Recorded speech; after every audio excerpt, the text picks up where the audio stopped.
أطول وأقصر حرب في التاريخ. أما أطول الحروب فهي حروب الاسترداد التي أدت إلى سقوط الأندلس الإسلامية بعد قرون طويلة. حاربت فيها الممالك المسيحية التابعة لإسبانيا والبرتغال لكي تستعيد شبه الجزيرة الإيبيرية من المسلمين المغاربة.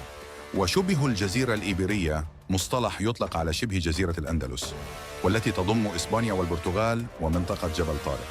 بدأت حروب الاسترداد في عام 711 ميلادية، عندما فتح المسلمون الأندلس بداية من دخولهم شواطئ إسبانيا، مروراً بعام 718 ميلادياً عندما واجه المسلمون المسيحيون الأستوريون في معركة كوفادونغا، والتي يمكن اعتبارها نقطة البداية لحروب الاسترداد. وحتى انتهت هذه الحروب عام 1492 ميلادية. خرج المسلمين من غرناطة وسقطت الأندلس الإسلامية بشكل نهائي. وبين هذه الأعوام الطويلة كانت هناك معارك وحصارات كثيرة. قتل الملايين على مدار ما يقارب 800 عام خلال حروب الاسترداد، فكانت من أكثر الحروب الدموية في التاريخ البشري، وكذلك أطول حرب في التاريخ.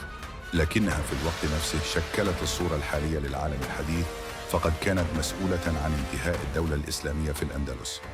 وانتشرت المسيحية في أنحاء أوروبا والأمريكتين، كما عملت أيضاً على توحيد الهوية الإسبانية، ونشأت بعض من أهم مدن إسبانيا مثل طليطلة وإشبيلية. كما أقيمت محاكم التفتيش الإسبانية قبيل سقوط الأندلس، والتي تعرض فيها المسلمون واليهود للاضطهاد بصورة عنيفة. واستمر ذلك حتى عام 1492 ميلادية، حين سقطت مدينة غرناطة آخر مراكز المسلمين في الأندلس على يد القوات الإسبانية. أما أقصر حرب في تاريخ البشرية فهي الحرب الأنجلو زنجبارية، استمرت تقريباً لمدة 40 دقيقة فقط. بدأت القصة بعد معاهدة هيليوغولاند زنجبار بين بريطانيا وألمانيا عام 1890 ميلادية. وقعت زنجبار تحت سيطرة النفوذ البريطاني، والتي أعلنتها محمية بريطانية، وعينت سلطانها حمد بن ثوني. وبعد ساعات قليلة من وفاة السلطان حمد، والذي يعتقد أنه قد تم تسميمه، انتقل خالد بن عمه إلى القصر وتولى منصب السلطان دون الموافقة البريطانية.